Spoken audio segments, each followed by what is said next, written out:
وعلى آله وصحبه وبارك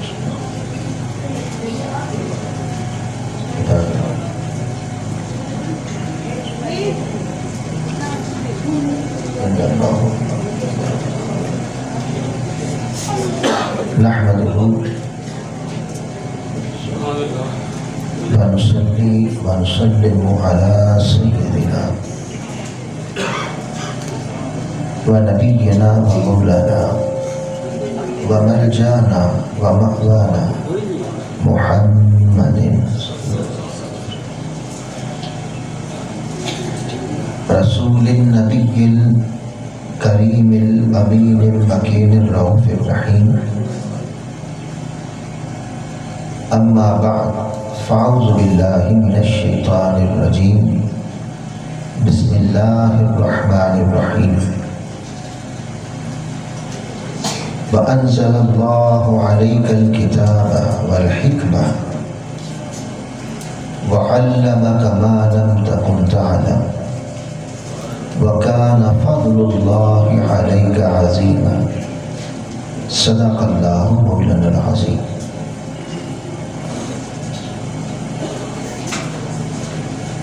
واجب الاحترام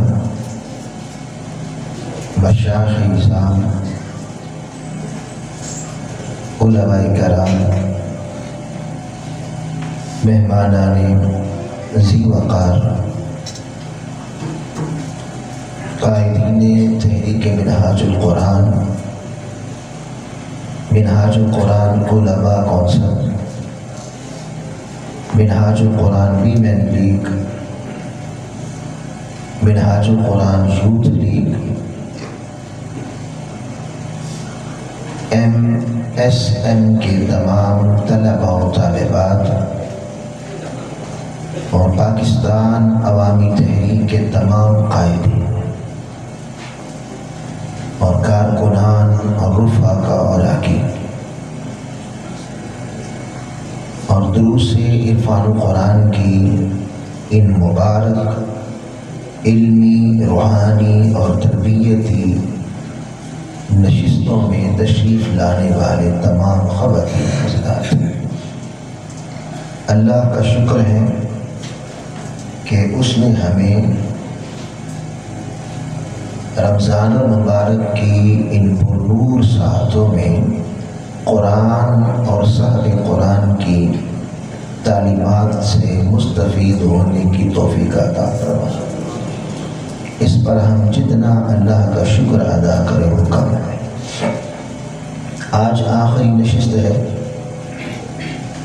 اور آج کی نشست کا موضوع ہے عقیدہ علم غیب۔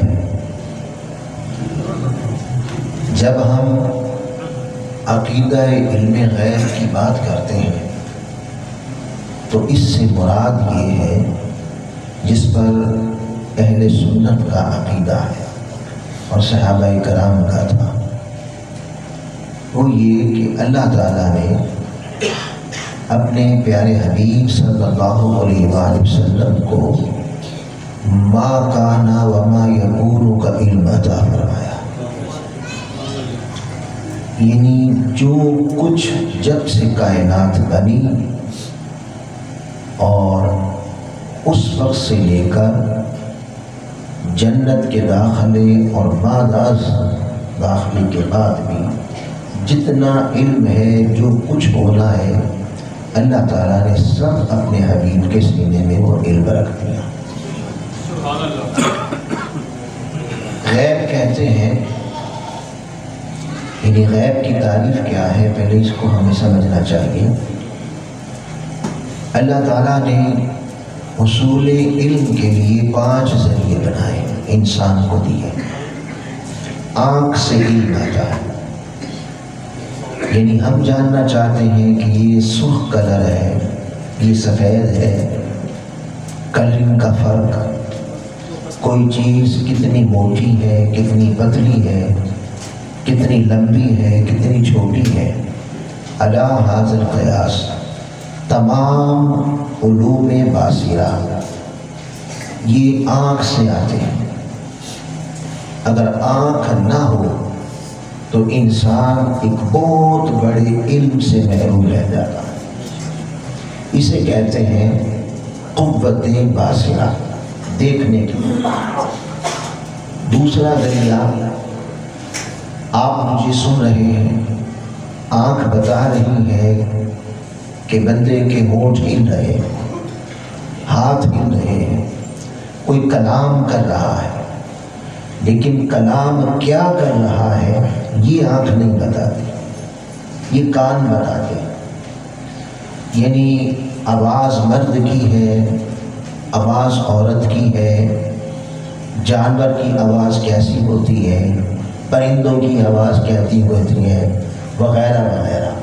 جتنے بھی تمام علوم صوتیہ ہیں وہ سارے کے سارے آنکھ نہیں دیکھتی، وہ کان سے ملتے۔ تو دوسرا بڑا ذریعہ حصول علم کا کان ہے۔ اللہ نہ کرے اس حال میں گیس پھیل جائے۔ گیس جان لیوا بھی ہے، گیس آنکھ نہیں بتاتی۔ خوشبو موتیے کی ہے، خوشبو گلاب کی ہے، عنبر کی ہے، کستوری ہے، رات کی رانی ہے، دن کا راجا ہے، یا بدبو ہے، وہ کیا ہے یہ آنکھ بھی نہیں بتاتی، یہ کان بھی نہیں بتاتے۔ یہ خوشبوؤں کا سارا علم ناک سے آتا ہے۔ اسے کہتے ہیں قوت شامہ، سونگنے کی قوت۔ اب آج کھانا پکا تھا، اس میں نمک زیادہ تھا یا مرچ زیادہ تھی، پھل میٹھا ہے، کڑوا ہے، پھیکا ہے، کیسا ہے، یہ سارے علوم نہ آنکھ بتاتی ہے، نہ کان بتاتا ہے، نہ ناک بتاتی ہے۔ یہ چکھیں گے، زبان پہ رکھیں گے تو پتہ چلے گا کوئی چیز کڑوی ہے یا میٹھی۔ اسے کہتے ہیں قوت ذائقہ۔ یہ علم زبان سے آتا ہے۔ اس راڈ میں کرنٹ ہے کہ نہیں ہے، یہ ٹھنڈا ہے کہ گرم ہے، پانی ٹھنڈا ہے گرم ہے، موسم سردی کا ہے یا گرمی کا ہے۔ یہ سارے علم نہ آنکھ سے آتے ہیں، نہ کان سے آتی ہے، نہ سونگنے سے پتہ چلتا ہے۔ چھوئیں گے تو پتہ چلے گا کہ اس میں کرنٹ ہے، ٹھنڈا ہے یا گرم ہے۔ تو چھونے سے بھی علم آتا ہے، دیکھنے سے علم آتا ہے، سننے سے علم آتا ہے، سونگنے سے علم آتا ہے، چکھنے سے علم آتا ہے، اور چھونے سے علم آتا ہے۔ اسے کہتے ہیں قوت لامسہ۔ یہ 5 ذرائع ہیں حصول علم کے، جنہیں حواس خمسہ کہتے ہیں۔ ان میں سے اگر ایک بھی نہ ہو تو انسان ایک بڑے علم سے محروم ہو جاتا ہے۔ اب یہی 5 جانور میں بھی ہیں، یعنی جانور کے پاس بھی آنکھ ہے، دیکھتا وہ بھی ہے، اس کے پاس بھی کان ہے، سنتا وہ بھی ہے، اس کے پاس بھی ناک ہے، سونگتا وہ بھی ہے۔ اسی طرح ایک چارہ کھاتا ہے، ایک گوشت کھاتا ہے۔ گوشت کھانے والا چارہ نہیں کھاتا، چارہ کھانے والا گوشت نہیں کھاتا۔ اس سے پتہ چلتا ہے کہ ذائقے بھی ہیں، ان کے منہ کے ذائقے بھی اپنے اپنے، اور اگر آپ انہیں زور سے چھڑی ماریں تو ان کی حرکت بتاتی ہے کہ قوت لامسہ بھی ہے، محسوس بھی کرتے ہیں۔ اب 5 چیزیں انسان میں بھی ہیں، 5 چیزیں جانور میں بھی ہیں۔ تو سوال پیدا ہوا کہ انسان تو اشرف المخلوقات کیوں ہے؟ یعنی کون سی ایسی شے ہے جو تجھے شرف دیتی ہے؟ وہ یہ ہے کہ جانور کے پاس عقل نہیں ہے، جانور کے پاس شعور نہیں ہے، جانور کے پاس فہم اور ادراک نہیں ہے۔ یہ ایک ایسی شے ہے جو انسان کو اگر وہ عقل استعمال کرے، شعور استعمال کرے، اور شعور اور عقل کو پرکھ کر آگے چلے تو یہ سچا ہے، یہ جھوٹا ہے، یہ بری بات ہے، یہ اچھی بات ہے، یہ انگارے ہیں، اگر ان کو دامن میں ڈالوں گا تو دامن جل جائے گا، یہ عقل بتاتی ہے۔ اور یہ پھول کلیاں ہیں، انہیں دامن میں ڈالوں گا تو ان سے محک اٹھے گا دامن۔ اسی طرح یہ راستہ برائی کا ہے، جھوٹ کا ہے، ظلم کا ہے، بے حیائی کا ہے، یہ راستہ اللہ کی نافرمانی کا ہے، یہ راستہ انصاف کا ہے، عدل کا ہے، یہ راستہ حیا کا ہے، اللہ کو پسندیدہ ہے، انصاف کا ہے۔ قیامت کے دن جانور کا حساب اس لیے نہیں ہوگا کہ اس کے پاس عقل نہیں، شعور نہیں، فہم نہیں، ادراک نہیں، اور انسان کا اس لیے ہوگا کہ اللہ پوچھے گا کہ میں نے تمہیں شعور نہیں دیا تھا، میں نے تمہیں اتنی بڑی نعمت عقل کی نہیں دی تھی، پھر تو نے استعمال کیوں نہ کی؟ اس بنا پر جنت اور دوزخ کے فیصلے ہوں گے۔ تو ان پانچوں حواس کو استعمال کیسے کرنا ہے یہ عقل بتاتی ہے، اور یہ عقل ہی کا کمال ہے کہ آپ یہاں سے بٹن دباتے ہیں، ہزاروں میل دور عین اسی وقت آپ بات کر رہے ہوتے ہیں، ہزاروں میل دور عین اسی لمحے آپ دیکھ رہے ہوتے ہیں، چاند تسخیر ہو گیا، مشت بھی تسخیر ہو گیا، اور کائنات تسخیر ہو رہی ہے، یہ سارا عقل کا کمال ہے۔ تو 5 ذریعوں سے علم آتا ہے، اور ان 5 ذرائع کا صحیح استعمال عقل کرتی ہے۔ عقل نہ ہو تو انسان اور جانور میں کوئی فرق باقی نہیں رہتا، شعور نہ ہو تو انسان اور جانور میں کوئی فرق باقی نہیں رہتا۔ غیب کیا ہے؟ غیب کسے کہتے ہیں؟ یاد رکھ لیں، قرآن اور صحب قرآن کا وہ دعویٰ، یعنی قرآن کہے ایسا ہے اور صحب قرآن کہے ایسا ہے، وہ جو دعویٰ کرے آنکھ اسے دیکھ نہ سکے، کان اسے سن نہ سکے، ناک اسے سونگھ نہ سکے، زبان اسے چکھ نہ سکے، اور ہاتھوں سے بھی چھوا نہ جائے، تمام حواس خمسہ فیل ہو جائیں، اور عقل دوڑائیں، شعور دوڑائیں، انسانی علم دوڑائیں، تو وہ عقل میں بھی نہ آئے اور عقل سے بھی ماورا ہو، اس کا ماننا علم غیب۔ صرف اس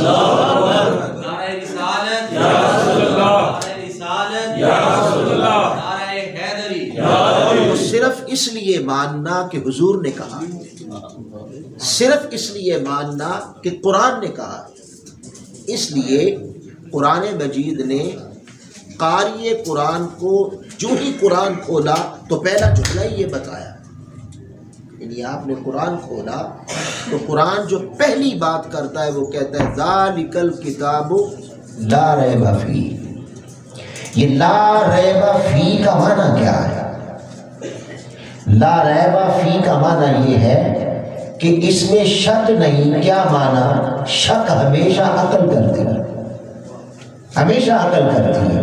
تو معنی بنے گا کہ اے قاری قرآن، اگر قرآن سے کوئی فیض لینا چاہتا ہے، اگر قرآن کو پڑھ کر اس سے کچھ حاصل کرنا چاہتا ہے، تو بہت سے مقام ایسے آئیں گے جو تیری عقل سے ماورا ہوں گے، کیونکہ کلام اس کا ہے جو عقل میں نہیں آتا، کلام اس کا ہے جو انسانی فہم، شعور، ادراک اور عقل و علم سے ماورا ہے۔ لہٰذا کئی مقامات آ سکتے ہیں کہ جہاں تیری عقل فیل ہو جائے گی، جہاں تیری عقل کی رسائی نہیں ہوگی، تو اس لمحے عقیدہ کیا ہوگا؟ عقیدہ یہ ہوگا لا ریب فیہ، پھر عقل کو پیچھے کر دینا اور عقیدہ بنا لینا، سمجھ میں آئے یا نہ آئے، مگر قرآن جو کہتا ہے وہ سچ کہتا ہے۔ یہ لا ریب فیہ کا معنی ہے۔ اس لیے سب سے پہلا عقیدہ یہ دیا فَمَا هُدًى لِّلْمُتَّقِينَ الَّذِينَ يُؤْمِنُونَ بِالْغَيْبِ۔ اہل تقویٰ کی پہلی نشانی ہی یہ رکھی ہے جو غیب مانتے ہیں۔ اور غیب کیا ہے عقل میں نہیں آتا۔ اب دیکھیے نا ذرا، ہم تو ریڈی میڈ مسلمان ہیں، ہمارا تو یہ حال ہے کہ ہم پیدا ہو گئے مسلمان کے ہاں تو وہاں سے اسلام مل گیا، ہمیں کیا خبر اسلام کیسے ملتا ہے۔ یہ بات کوئی بلال سے پوچھے، یہ بات کوئی صدیق اکبر سے پوچھے، کوئی عمر فاروق، عثمان غنی اور مولا علی سے پوچھے اسلام کیسے ملتا ہے۔ اب کچھ دیر کے لیے ذہن میں یہ تصور لائیں کہ وہ معاشرہ ہے جہاں ان دیکھے خدا کا تصور ہی نہیں، جہاں پر آندھیاں لانے والا خدا الگ ہوتا ہے، جہاں پر بارشیں برسانے والا خدا الگ ہے، جس انسان کا رزق دینے والا خدا الگ ہے، موت دینے والا خدا الگ ہے، حیات دینے والا خدا الگ ہے، اور اس نے الگ الگ کم و بیش کوئی 360 رب اور خدا بنا رکھے۔ اس انسان کو اچانک صفا کی پہاڑی سے آواز آتی ہے، یا ایھا الناس قولوا لا الہ الا اللہ، کہہ دو اللہ کے سوا کوئی عبادت کی لائق نہیں۔ آواز آئی، اے محمد وہ کدھر ہے؟ تو میں نے دیکھا نہیں جاتا۔ اچھا سننے سے بھی علم آتا ہے تو سنوا ہی دو، وہ سنا بھی نہیں جاتا۔ اچھا سونگ لے، سونگا نہیں جاتا۔ چکھنے سے بھی کسی چیز کا پتہ چلتا ہے، وہ چکھا بھی نہیں جاتا۔ اچھا چھونے سے پتہ چلتا ہے، وہ چھوا بھی نہیں جاتا۔ اچھا پھر اے محمد سمجھا ہی دو کہ کیسا ہے خدا۔ تو آواز آئی، نہیں وہ سمجھ میں بھی نہیں آتا، وہ دل میں تو آتا ہے سمجھ میں نہیں آتا۔ میں جان گیا ہاں تیری پہچان یہی ہے۔ تو پھر سوال پیدا ہوا کہ ہم کیسے مانیں بھئی، نہ دیکھا جائے، نہ چھوا جائے، نہ سنا جائے اور نہ عقل میں آئے تو ہم کیسے مانیں؟ آواز آئی، بس ایسے مانو کہ محمد مصطفیٰ نے کہا۔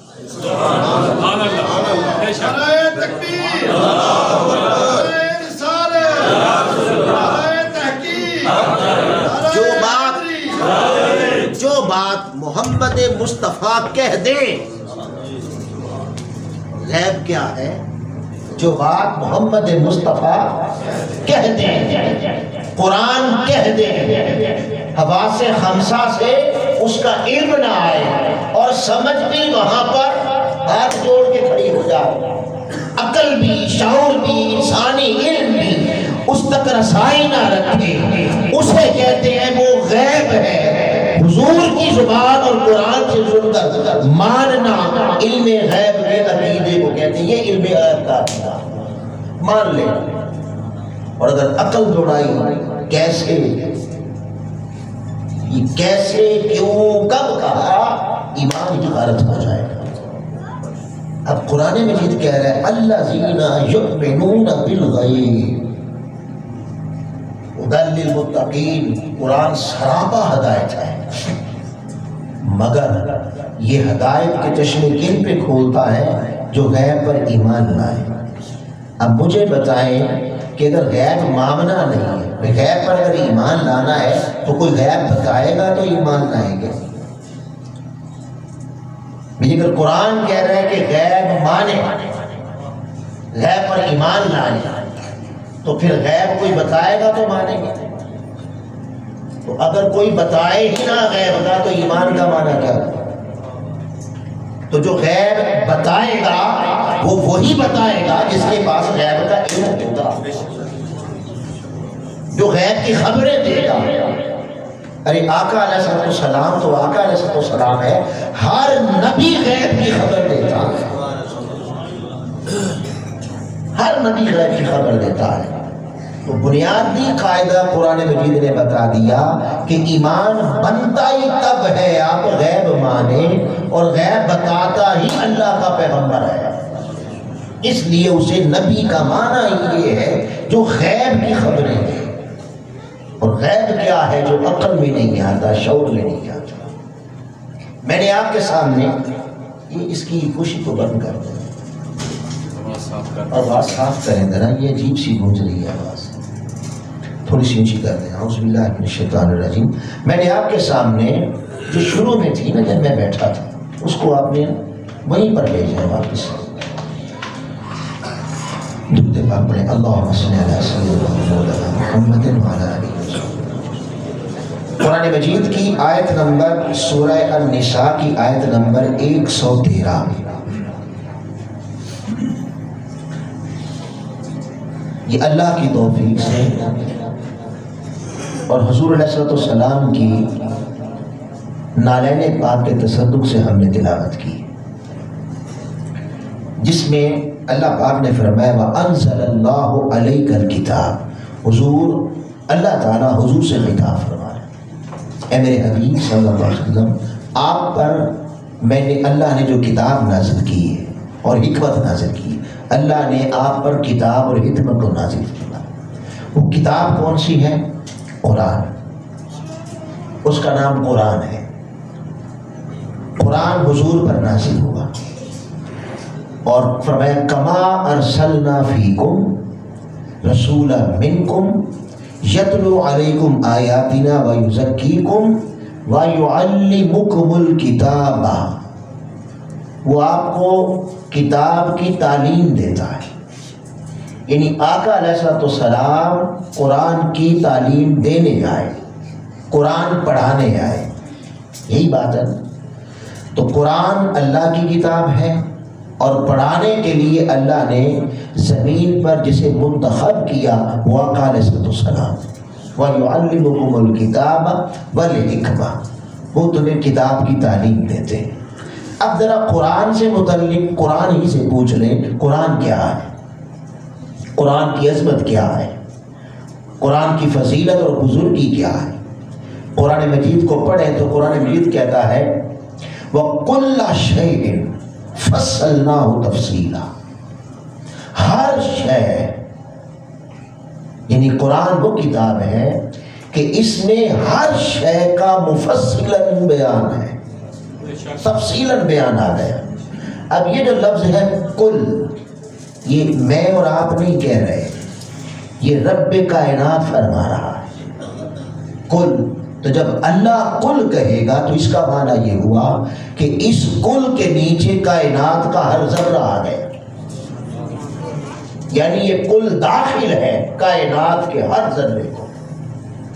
شے، اب شے لفظ ہم اردو میں بھی بولتے ہیں جس کا ترجمہ چیز ہے. کل شے یعنی ہر شے، کیا معنی؟ جس پر لفظ شے صادق آئے گا قرآن کہتا ہے وہ قرآن میں مفصلاً بیان ہو گیا. یہ بات آپ کو سمجھ آ رہی؟ جسے شے، کل شے، ہر شے کا علم. دوسرے مقام پہ فرمایا اللہ رب العزت نے وَأَنزَلْنَا عَلَيْكَ الْكِتَابَ. اے میرے حبیب صلی اللہ علیہ وسلم، ہم نے جو آپ پر کتاب نازل کی ہے تِبْيَانًا لِكُلِّ شَيْءٍ، ہر شے کا کھلا بیان ہے، ہر شے کا کھلا بیان ہے. تو پتہ چلا کہ جسے شے کہیں گے وہ قرآن میں ہے. یہ قرآن کہہ رہا ہے نا. کون سا قرآن؟ لا ریب فیہ. وہ جو کہے سچ کہتا ہے، تمہاری عقل میں آئے یا نہ آئے. وہ قرآن جس میں شک نہیں، جس میں ابہام نہیں، جس میں تضاد نہیں، جس میں تذبذب نہیں، وہ قرآن. وہ فرما رہا ہے کل شے، ہر شے، تبیانا لکل شے، ہر شے کا روشن بیان ہے. تو سوال پیدا ہوا، یعنی اتنی بات سمجھ میں آ گئی یہاں سے کہ قرآن ہر شے کا بیان ہے جو ماضی میں تھی، حال میں ہے یا مستقبل میں ہوگی. جس پر لفظ شے صادق آئے گا وہ قرآن میں ہے، اس کا ذکر قرآن میں ہے. اب یہ دیکھ لیتے ہیں کہ شے ہے کیا. یہ کیا شے ہے؟ موبائل ہے.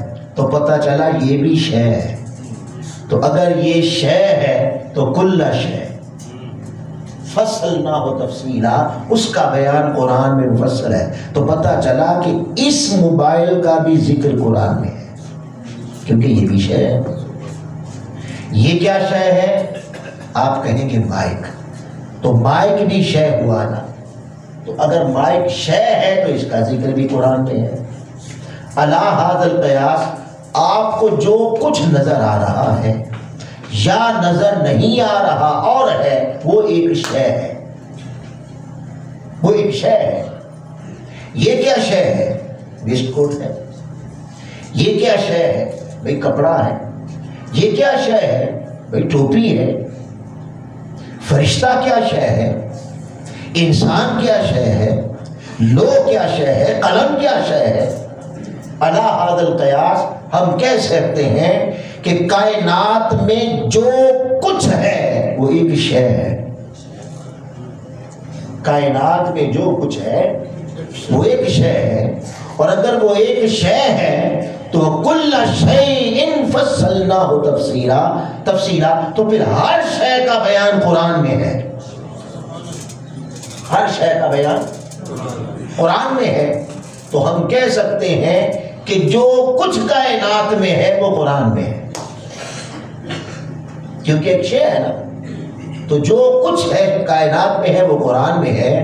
اور یوں بھی کہہ سکتے ہیں کہ جو قرآن میں نہیں وہ کائنات میں ہی نہیں، جو قرآن میں نہیں وہ کائنات میں نہیں۔ اور اسی بات کو اللہ پاک نے دوسرے مقام پر بڑے اچھوتے انداز میں سمجھایا۔ فرمایا وَلَا رَطْبٍ وَلَا يَابِسٍ إِلَّا فِي كِتَابٍ مُبِينٍ، کوئی تر شے اور کوئی خشک شے ہم نے پیدا ہی نہیں کی مگر اس کا ذکر قرآن میں ہے۔ اگر ہم عمیق نگاہ سے دیکھیں تو یا تو کائنات میں تری ہے، پانی ہے، یا خشکی ہے، یا دونوں کا مجموعہ ہے، اس سے باہر کچھ نہیں ہے۔ تو کیا معنی؟ فرمایا جو خشک اور تر ہے، اس کا مطلب کیا ہوا کہ جو کچھ کائنات میں ہے سب قرآن نے بیان کر دیا۔ تو پتہ چلا کہ قرآن وہ کتاب ہے جو ہر شے کا بیان ہے۔ مگر اب سوال یہ پیدا ہوا کہ جب اگر موبائل ایک شے ہے اور قرآن کہتا ہے جو شے ہے اس کا ذکر قرآن میں ہے، تو پھر مجھے موبائل کا ذکر کیوں نہیں ملتا؟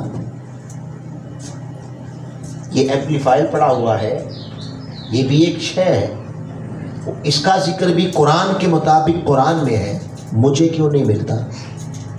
اس مائک کا ذکر مجھے کیوں نہیں ملتا؟ آج کے دور کی ہر شے کا ذکر مجھے کیوں نہیں ملتا؟ تو اس کا فیصلہ بھی قرآن مجید نے شروع میں ہی کر دیا۔ فرمایا ہدن، یہ سراپا ہدایت ہے، مگر ہر ایک کو ملے گی۔ اب یہ بھی اصول سن لیں کہ قرآن سے کچھ لینا ہو تو ڈگریوں کی ضرورت نہیں ہے، یعنی لازم نہیں ہے کہ شیخ الحدیث ہے تو اسے ہدایت بھی قرآن سے ملتی ہو، نہیں۔ قرآن سے ہدایت کا نور لینے کے لیے ڈگری کی ضرورت نہیں ہے۔ شیخ الفقہ ہے لہذا شیخ الفقہ ہے تو ہدایت بھی ہوگی، ایسا نہیں، وہ تو علم ہے، وہ تو فن ہے۔ جیسے ایک انجینئر فن رکھتا ہے اسی طرح ایک شیخ الفقہ فقہ کا فن رکھتا ہے، جیسے ایک ڈاکٹر فن رکھتا ہے اسی طرح شیخ الحدیث حدیث کے فرق کرنے کا فن رکھتا ہے۔ اب بات سمجھ گئے نا؟ تو فن ہونا اور شے ہے، ہدایت ہونا اور شے ہے۔ فن ہونا ایک جدا شے ہے اور ہدایت کا نور ہونا وہ ایک جدا چیز ہے۔ قرآن فرما رہا ہے ہدن، قرآن ہدایت کا سرچشمہ ہے۔ وہ ہدایت لینے کے لیے فن نہیں چاہیے، کیا چاہیے؟ للمتقین، یہاں اللہ کا خوف چاہیے، یہاں تقویٰ چاہیے۔ جس کے یہاں تقویٰ ہوگا قرآن اپنے چھپے خزانے بھی اس کے سینے پہ واہ کر دے گا۔ جس کی یہاں نفرت ہوگی، عداوت ہوگی، حسد ہوگا، بغض ہوگا، کینہ ہوگا، عناد ہوگا، جس کے یہاں حقد ہوگا، جس کے یہاں حرص ہوگی، لالچ ہوگی، طمع ہوگی، وہ مفتی ہے ہوا کرے، وہ شیخ الحدیث ہے ہوا کرے۔ قرآن اسے ہدایت دے گا جس کے یہاں اللہ کے سوا کچھ نہ، صرف اللہ کی محبت ہو۔ قرآن اس کے لیے کھولتا ہے۔ آپ بات سمجھ گئے؟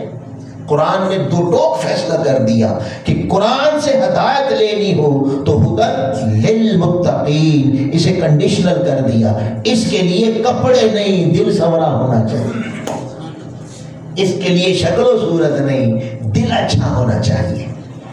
اور آقا علیہ السلام کی صحبت نے صحابہ کرام کے دلوں کو صاف کر دیا تھا۔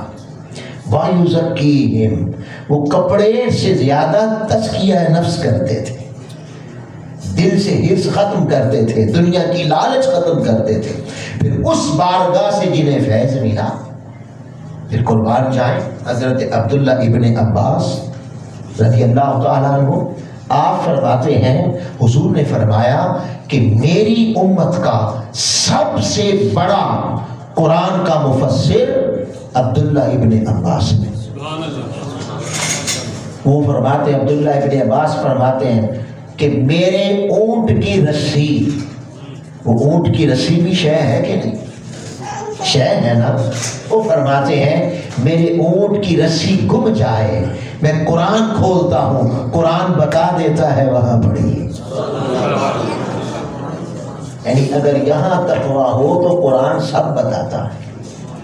حضرت امام شافعی کے پاس ایک کیمونسٹ آ گیا، اس نے کہا اے مسلمانوں، امام صاحب آپ کا دعویٰ ہے قرآن میں ہر شے کا علم ہے۔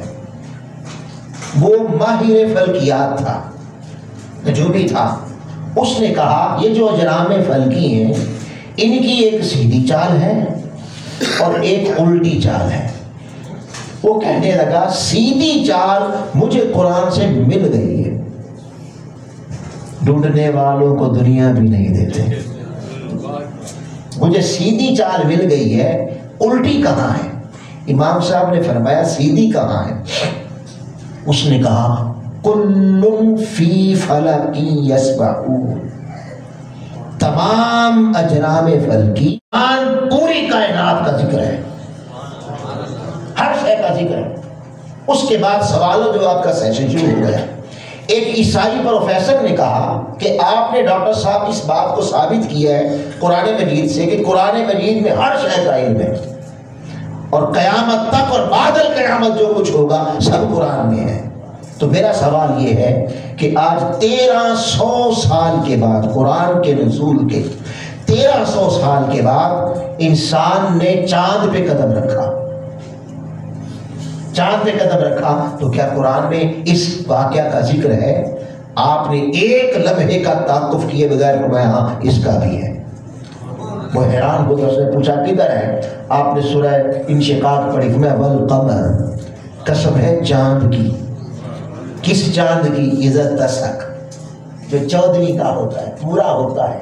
آگے فرمایا لا، یہ بھی لام بھی تاکید کا ہے، اور تر کا بننا، نون ثقیلہ بھی تاکید کا ہے، اور جمع کا صیغہ ہے، صیغہ بھی جمع کا ہے۔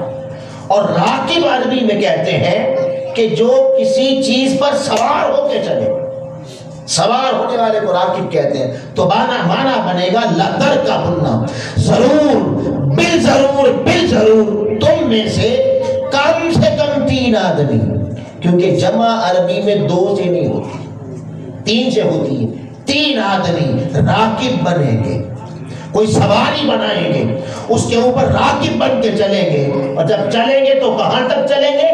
طبقاً عن طبق، ایک طبق سے اٹھیں گے دوسرے طبق پہ پہنچیں گے۔ تو سوال پیدا ہوا یہ طبق کون سا ہے پہلا؟ قرآن چاند پہ اترا، سورج پہ اترا، یا زمین پہ؟ زمین پہ آیا نا، تو پتہ چلا پہلا طبق ہو گیا زمین۔ ان طبق، یہ دوسرا طبق کون سا ہے؟ قسم کس کی کھائی؟ والقمر، والشمس نہیں کہا، والنجم نہیں کہا، واللیل نہیں کہا، والنہار نہیں کہا، والقمر کہا۔ تو قمر کہہ کے اشارہ کر دیا کہ اے انسان 3 آدمی کم سے کم تم ایک سواری بناؤ گے اور اس پر راکب ہو کر یعنی زمین سے اٹھو گے اور تمہارا پہلا قدم چاند پر ہوگا۔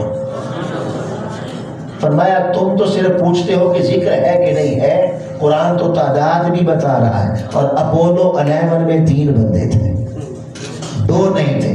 قرآن تعداد بھی بتا رہا ہے اور تعداد کی علاوہ آگے چلے فرماتا ہے فَمَا لَهُمْ لَا يُؤْمِنُونَ. انہیں ہو کیا گیا ہے ایمان نہیں لاتے؟ تو اشارتاً بتا دیا کہ جو پہلے جانے والے ہوں گے وہ مومن بھی نہیں ہوں گے، ہوں گے بھی کافر. تو کل شیء فصلناہ تفصیلا، ہر شے کا علم قرآن میں ہے. قرآن پڑھانے کون آیا؟ اب مجھے یہ بتائیں بھئی آپ سکول کھولیں، آپ مدرسہ کھولیں، آپ نے انگلش کا پیریڈ پڑھانا ہے، تو کیا آپ استاد کی سیٹ پر، یہ اتنا شعور ہمیں ہے، یعنی انسان کو اتنا شعور ہے کہ استاد کی سیٹ پر پڑھانے کے لیے، انگلش پڑھانے کے لیے وہ بٹھائیں گے جسے انگلش آتی نہیں؟ وہ بٹھائیں گے یا اسے بٹھائیں گے جو انگلش کا ماہر ہوگا؟ جسے میتھ نہیں آتا اسے پڑھانے کے لیے آپ منتخب کریں گے؟ کسے کریں گے؟ جو ماہر ہوگا. جسے صرف نہیں آتی، نحو نہیں آتی، آپ اسے پڑھانے کے لیے منتخب کرتے ہیں. اتنا شعور ہمیں ہے کہ اسے منتخب نہیں کرنا جسے صرف آتی نہیں، ماہر نہیں ہے. ارے قربان جائیں، قرآن ہو ساری کائنات کا علم، قرآن میں وہ ہر شے کا علم، ماضی کا علم، حال کا علم، استقبال کا علم، کائنات کے ہر ذرے کا علم قرآن میں ہو تو جو پڑھانے آیا، پڑھانے کون آیا؟ وَيُعَلِّمُكُمُ الْكِتَابَ وَالْحِكْمَةَ. یہ میرا محبوب تمہیں قرآن ہی تو پڑھاتا ہے.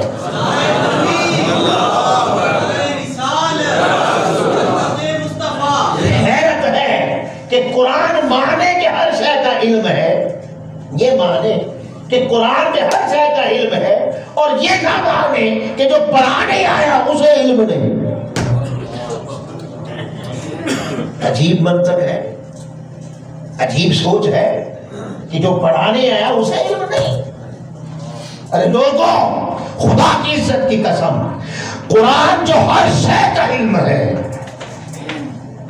تو کائنات کے ہر ذرے کا علم رکھتا ہے، قرآن اگر اس کا موازنہ علم مصطفیٰ سے کرے تو اللہ کی عزت کی قسم قرآن مصطفیٰ کے علم کا ایک جز ہے.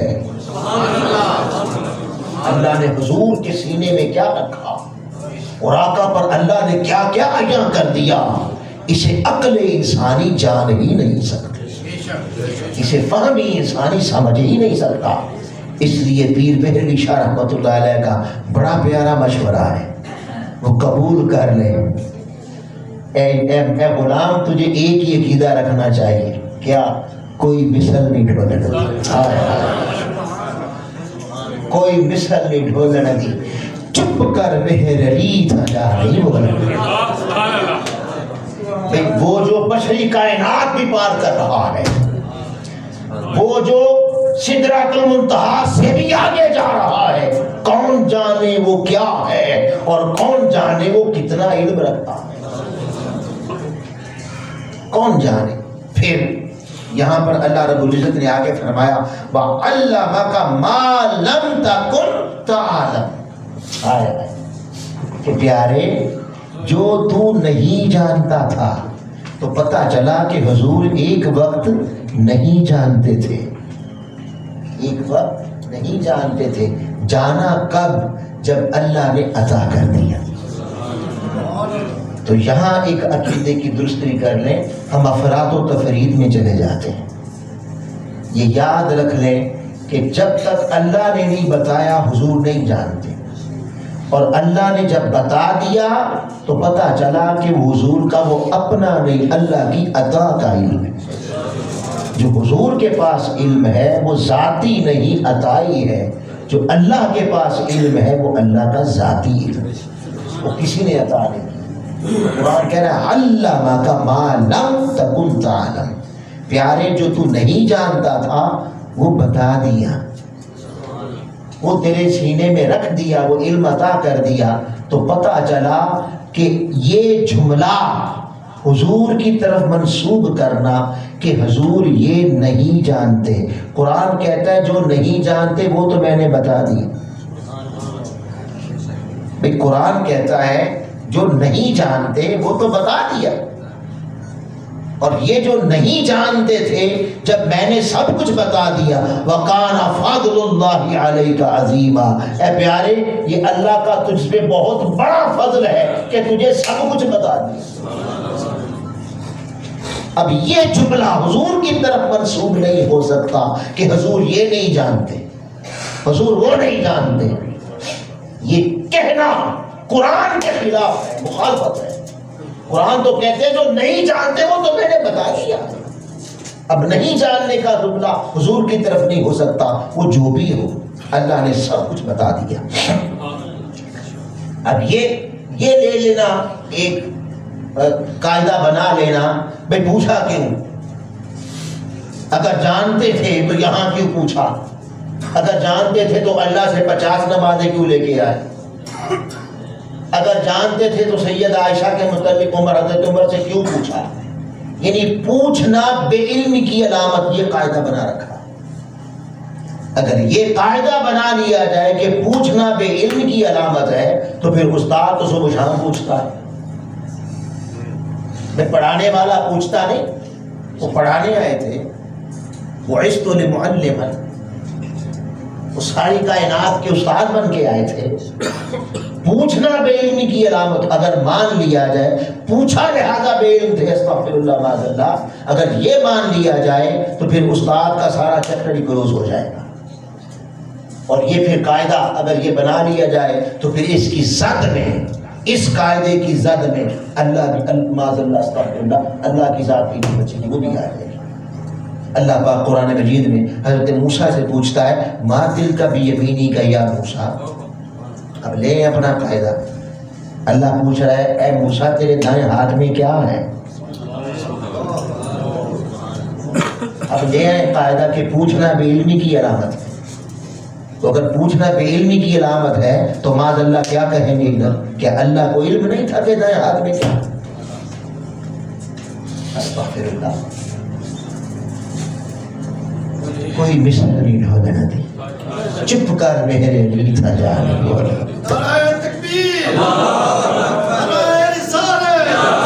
یوں تو بہت بڑا خزانہ ہے۔ بس ایک حدیث میں اور سنانا چاہتا ہوں، پھر کچھ اور کام بھی کرنے ہیں، ابھی ٹائم مکمل ہو رہا ہے۔ آقا علیہ الصلوۃ والسلام نماز میں ایک روز لیٹ آئے، ترمذی شریف کی حدیث پاک ہے۔ حضرت عبداللہ ابن عباس راوی، حضور علیہ السلام لیٹ آئے، اتنا لیٹ آئے کہ آقا علیہ السلام نے جب سلام پھیرا تو فرماتے ہیں نماز کا وقت ختم ہو گیا۔ رخ انور پھیرا، صحابہ اکرام صفوں میں بیٹھے ہوئے تھے، آقا نے فرمایا میرے صحابہ تمہیں بتاؤں نا میں لیٹ کیوں آیا؟ یا رسول اللہ ضرور بتائیں۔ فرمایا آج رات میں نے خواب میں اپنے رب کو دیکھا، میں عرش کے قریب تھا اور فرشتے باتیں کر رہے تھے، میں ان کی آواز سن رہا تھا۔ مجھ سے میرے رب نے پوچھا کہ اے محمد صلی اللہ علیہ وسلم بتاؤ یہ کیا باتیں کر رہے ہیں، فرشتے کیا باتیں کر رہے ہیں؟ میں نے عرض کی ما عرفت، میں نہیں جانتا کہ کیا باتیں کر رہے ہیں۔ جب میں نے یہ کہا تو اللہ پاک نے دع یادہ بین کتفیہ، اللہ نے اپنا دست مبارک میرے دونوں کندھوں کے درمیان رکھا۔ جو ہی اپنا دست مبارک رکھا میں نے اس کی ٹھنڈک دل میں محسوس کی، اور فرماتے ہیں علمت ما فی السماوات والارض، جو کچھ زمین و آسمان میں تھا میں سب جانتا۔ اور دوسری روایت میں ہے علمت ما بین المشرق والمغرب، جو کچھ مشرق مغرب کے درمیان تھا میں سب جانتا ہے۔ اور تیسری روایت میں ہے جلالی کل شیء عرفت، مجھ پر ہر شے کھول دی گئی اور میں نے ہر شے کو دیکھ لیا اور پہچان لیا۔ کل شیء، ہر شے میرے سامنے آ گئی اور میں نے جان لیا۔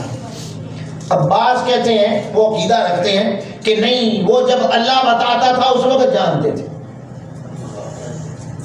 جب اللہ بتاتا تھا اس وقت جانتے تھے، اس کے بعد نہیں جانتے تھے۔ یاد رکھ لیں ایسا عقیدہ نہ صرف عظمت مصطفیٰ کے خلاف ہے، یہ شان خدا کے بھی خلاف ہے، یہ بے ادبی ہے بہت بڑی۔ بھئی حضور فرما رہے ہیں جللی کل شیء عرفت، میں نے ہر شے کو دیکھ لیا، مجھ پر کھول دی گئی۔ اب اس کے بعد کوئی پوچھے کہ اے محمد بتائیں فلاں شے کیسی ہے، اور آپ کہیں نہیں وہ تو اسی وقت آیا تھا، اب میں نہیں جانتا، بابا یہ شان مصطفیٰ کے خلاف ہے اور یہ اللہ کی عطا کے بھی خلاف ہے۔ یہ تو ایسا ہے کہ جیسے اب دیکھیں نا اللہ پاک فرما رہا ہے کہ میں نے ہر شے عطا کر دی، علمہ کا ما لم تکن تعلم، بلکہ دوسرے مقام پہ فرمایا انا اعطیناک الکوثر، پیارے تجھے کثرتوں کی کثرت عطا کر دی، اب اس کے عطا پر تو شکرانے کے طور پہ کیا کر، فصلی، شکرانے کے طور پہ نماز پڑھ، فصلی لربک وانحر، اور اپنے رب کی نماز پڑھ اور قربانی دے، شکرانے کے طور پر کہ تجھے عطا کر دیا، اب اس شکرانے کے طور پر نماز پڑھو قربانی دے۔ اور دوسرے مقام پہ فرمایا وَأَمَّا بِنِعْمَةِ رَبِّكَ فَحَدِّثْ، وہ جو نعمت اللہ نے تجھے عطا کی ہے اس کا چرچا کر۔ اب دیکھیں نا آپ کو کوئی شخص کہے 1000 روپیہ دے، جی 1000 روپیہ دے آپ کو، اور آپ وہ 1000 روپیہ لے کے وہ تقاضا کرے کہ میں نے تمہیں 1000 روپیہ دیا میرا شکریہ ادا کرو، آپ شکریہ ادا کریں، بعد میں وہ واپس لے لیں، بھائی بعد میں واپس لے لیں تو شکریہ کیسا، کس بات کا شکریہ؟ اور واپس لے لینا یہ سخاوت ہے یا بخیلی؟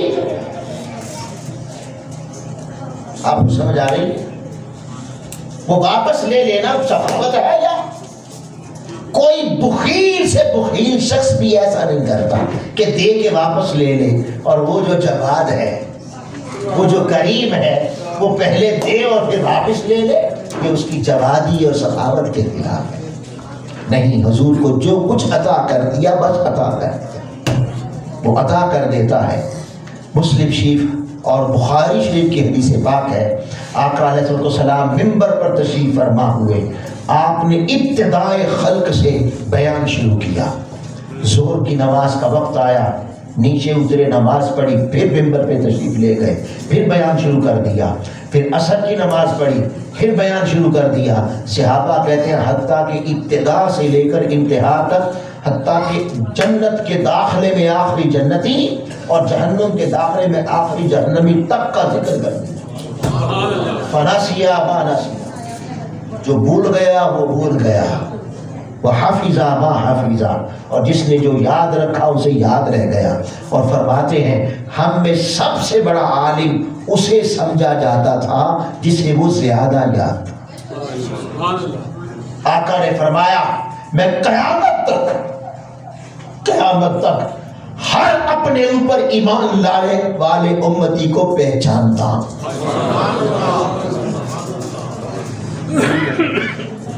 میں اس کا چہرہ بھی پہچانتا ہوں جو مجھ پہ ایمان لائے گا، قیامت تک پہچانتا ہوں جو میرا کلمہ پڑھے گا، آئے آئے، جو نہیں پڑھے گا اسے بھی جانتا ہوں۔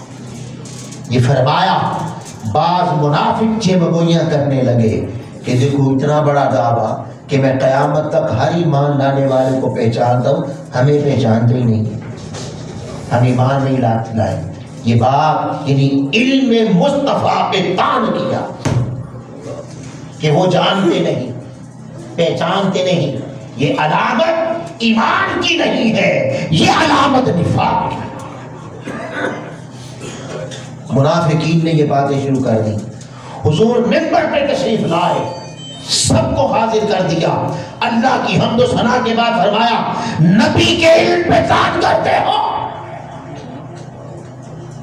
نبی کا علم اپنی ناقص علم پر پرکھتے ہو، اپنی عقل پہ پرکھتے ہو۔ پھر فرمایا سلونی اما شئتم، جو چاہو پوچھو میں بتاؤں گا، جو چاہو پوچھو میں بتاؤں گا۔ اس وقت کے کافرین بھی عقیدہ رکھتے تھے کہ محمد مصطفیٰ جو چاہے بتا سکتے ہیں۔ ایک شخص کھڑا ہوا، اس نے کہا دریائے سخاوت فوج میں ہے، آج مصطفیٰ نے عما شئتم کہہ دیا ہے تو میں اپنا ہی مسئلہ حل کروا لوں۔ اس سے لوگ کہتے تھے تو حرام کا لطفہ ہے، تو حلال کا نہیں ہے۔ اس نے کھڑے ہو کے کہا اے محمد صلی اللہ علیہ وسلم بتائیے میرا باپ کون ہے؟ آپ نے فرمایا تیرا باپ حذیفہ، باپ کا نام بتا دیا اور اس نے ماضی کا سوال کیا۔ اب بتائیں کسی کا باپ کون ہے؟ باپ کون ہے؟ یہ میاں بیوی کے بند کمرے کی بات نہیں، قربان جائے مصطفیٰ وہی جانتے، کوئی بھی بتا دی۔ ایک دوسرا کھڑا ہوا، اس نے کہا یا رسول اللہ، اسے بھی لوگ تانا دیتے تھے، اس نے کہا یا رسول اللہ میرا باپ کون ہے؟ فرمایا سالم مولا شیبہ، تیرے باپ کا نام سالم ہے جو شیبہ کا غلام ہے۔ ماضی کا پوچھا تو ماضی کا بتا دیا۔ ایک تیسرا کھڑا ہوا، اس نے مستقبل کا سوال کر دیا، اس نے کہا اے محمد بتائیں میں جہنمی ہوں کہ جنتی؟ اب کوئی جہنم میں جائے گا، مرے گا کس پر؟ ایمان، ابھی تو زندگی گزر رہی ہے بھئی، ایمان قبول کرے گا نہیں کرے گا، موت اس کی جہنم کس پہ ہوگی؟ کفر پہ ہوگی، اسلام پہ ہوگی، اور ٹھکانہ کیا ہوگا؟ جہنم کا۔ اور آقا علیہ السلام نے بیان بھی یہ کیا تھا آخری جہنمی اور آخری جنتی بھی بتا دیا۔ آقا علیہ السلام نے فرمایا تو جہنمی ہے۔ تو حضور تو یہ کچھ بھی جانتے ہیں۔ تحریک منہاج القرآن اور بالخصوص قائد تحریک منہاج القرآن 40 سال سے اس قوم کو سمجھا رہے ہیں، امت کو سمجھا رہے ہیں کہ خبردار ان مسائل میں ناولج مصطفیٰ کی ذات پر تنقید نہ کرو، مصطفیٰ کی ذات پر بحث نہ کرو، آقا کی ذات کو اپنی بحث و مباحثے کا نہ بناؤ، خبردار ورنہ ایمان سے بھی ضائع ہو جاؤ۔ ایک ہی عقیدہ بہترین ہے، کوئی بسر نہیں ڈولن دی، چھپ کر میرے لی تھا جاہل بولو۔ میں آپ کے سامنے ایک چھوٹا سا قبلہ کا کلپ سنانا چاہتا ہوں، اور یہ آ چکے آخری نشست ہے، یہ پہلے سن لیں، 2 منٹ کا ہے بلکہ 1.5 منٹ کا ہوگا، یہ سن لیں، پھر اس کے بعد چند کلمات آپ کو عرض کریں۔ جب آپ دعوت دین کا پروجیکٹ شروع کرتے ہیں تو دعوت دین کا مطلب یہ ہے آپ اللہ کی راہ کی طرف بلا رہے ہیں۔ جب دعوت دین کے اس پروجیکٹ کی صورت میں آپ اللہ کی راہ کی طرف بلاتے ہیں تو اس کے اندر ایک انڈرسٹوڈ ہے معنی کہ آپ لوگوں کو شیطان کی راہ سے روکنے کی کوشش کرتے ہیں، آپ بھلائی اور نیکی کی طرف بلا رہے ہیں۔ اس کا مطلب یہ ہے کہ برائی اور بدی سے روک رہے ہیں۔ دعوت دین ایک بڑا جامع کانسیپٹ ہے، اس سے اپنے آپ کو بدلنے کی بھی خواہش پیدا ہوگی، اعزاء اقارب کو بدلنے، دوستوں کو بدلنے، حتیٰ کہ پوری سوسائٹی اور پورے معاشرے کو بدلنے کی کاوش ہوتی ہے۔ اس دعوت کا جو اندر میسج ہے بار بار آپ کے دل تک پہنچے، ریپیٹڈلی جتنا تکرار ہوگا اتنا اس میسج کو، اس دعوت کو آپ کے اندر جگہ ملے گی، آپ کی سوچ میں اتنا ہی اس کو دمام ملے گا اور وہ اتنی گہرائی میں اترے گی، اس کے اتنے اثرات ہوں گے۔ بعض لوگ سوچتے ہیں کہ یہ تو میں سن چکا ہوں، اس سوچ کو بدلنا ہے۔ آپ سن چکے ہیں، اس کو 10 بار سننا ہے، اتنی بار سننا ہے تاکہ وہ میسج آپ کے دل و دماغ میں جم جائے۔ میں نے بہت اہم چیز کی طرف متوجہ کیا، آپ میرے بیٹے مشن کا کام بھی کر رہے ہوں گے نا، تو یاد رکھ لیں مشن کا کام اٹ سیلف کام، وہ آپ کے اس کردار کی حفاظت نہیں کر سکتا۔ کردار کی حفاظت جو ہے وہ صحبت و قربت سے ہے۔ اب ٹیکنالوجی کا دور ہے، وہ دور نہیں رہا سارا کچھ چھوڑ چھاڑ کے آپ جائیں، مسافتیں طے کر کے جائیں اور ادھر کے ہو کے، اب وہ ٹیکنالوجی نے بیٹے وہ صحبتیں آپ کو اسکرین پر قریب کر دی، ٹی وی اسکرین اور واٹس ایپ، اس کے ذریعے اللہ نے آپ کو گھر بیٹھے دے دی۔ لہٰذا اگر آپ اس سے جڑے رہیں اور عزم کر لیں کہ کبھی بیڈ پر جانا ہی نہیں، حرام ہے، جب تک ایٹ لیسٹ ½ آور، جتنا ٹائم آپ فکس کر لیں، یکسوئی سے بیٹھیں، فیملی کو ساتھ بٹھائیں، تنہا بیٹھیں، بچوں کو بٹھائیں تو آگے ٹرانسفر ہوگا۔ چکر ہیں، آندیاں ہیں، طوفان ہیں، اس کے اندر ان کے ایمان کی بھی حفاظت کرنی ہے، اور طریقہ کتاب اور خطاب روز سنیں تاکہ آپ اس تصور میں رہیں کہ ہم سامنے بیٹھے ہیں، سن رہے ہیں، عرض کر رہے ہیں۔ یہ فیض کا طریقہ ہے، اس سے آپ کے کردار کی ہمیشہ حفاظت ہوگی۔ آپ کو یہ ساری باتیں اس لیے بتاتا ہوں کہ مجھے بھی پتا ہے، میں کبھی رکت آ جاتی ہے، کبھی اندر روتا بھی ہوں۔ مجھے یہ پتا ہے کہ ہر ایک نے چلے جانا، میں بھی چلا جاؤں گا اس دنیا سے، بڑے بڑے لوگ آئیں گے، مجھے نہیں معلوم ایسی باتیں کون بتائے گا، کتنے زمانوں کے بعد کوئی بتانے والا آئے گا، سننے کو ملے گی، اللہ کے عمل پہ ڈپینڈ کرتا ہے۔ پتلی طویل زمانہ آ جائے، ایسی باتیں اس سوسائٹی کو، ملک، قوم اور نسلوں کو ملنے کو نہ ملے، پھر آپ پیچھے سے وہ ریکارڈنگز نکالیں گے اور سنیں گے، اگلی نسلیں بھی سنیں گی، کہیں گی نہیں وہ باتیں پھر نہیں کسی نے آگے بڑھا۔ اس لیے آپ اس وقت میں ہیں، اس زمانے میں ہیں، اس تعلق میں ہیں جب بیٹے ڈائریکٹ آپ سن رہے ہیں، سمجھ رہے ہیں، پا رہے ہیں، اس چشمے سے تعلق نہ توڑیں، جڑے رہیں، دور رہ کر بھی قریب رہیں۔ اس کا آسان طریقہ خطاب اور کتاب بتا۔ بعض اوقات آدمی اوور کانفیڈنٹ ہوتا ہے، یہ بھی مرواتا ہے انسان، اتنی میں نے اسٹرگل کی ہے اور میں اس سطح پر جد و جہد کی ہے، انشاءاللہ مجھے تو کوئی ایسا نہیں، یہ دھوکہ ہے۔ اللہ پاک نے اس سے بچنے کو کہا ہے۔ یہ صحابہ کرام اور اولیاء کرام اور اولیاء اعظام کے لیے بھی اجازت نہیں ہے۔ سوچیں ہر روز فیض لیتے رہنے کی عمل پہ اعتماد کریں۔ مرکز نے قبلہ حضور کے خطابات سننے کے لیے چھوٹے چھوٹے کلپ بنائے ہیں فہم دین کا۔ انہوں نے ایک ایپ بنائی ہے فہم دین، FEHM، آگے اسپیس، آگے E، پھر اسپیس، پھر DIN، فہم دین وہ بنائی ہے، جو پلے اسٹور سے ڈاؤن لوڈ ہو جائے گی۔ آپ اسے پلے اسٹور سے ڈاؤن لوڈ کریں تو جو ہی ڈاؤن لوڈ کریں گے آپ کے پاس بے شمار خطابات تربیت کے آ جائیں گے۔ تو وہ 15 10 منٹ کا کلپ ہے، اسے سنیں، اپنی زندگی کا حصہ بنائیں، اس سے انشاءاللہ پھر مس منہاج القرآن سے قبلہ حضور کا فیض ملے گا۔ میں تحریک منہاج القرآن کے تمام قائدین کو 100 بار مبارکباد پیش کرتا ہوں۔ انہوں نے 4 روزہ دروس عرفان القرآن کی یہ مبارک نشستیں سجا کر ہمیں قرآن اور صحابہ قرآن کی تعلیمات سے مستفید ہونے کا موقع فراہم کیا۔ وما علینا الا البلاغ۔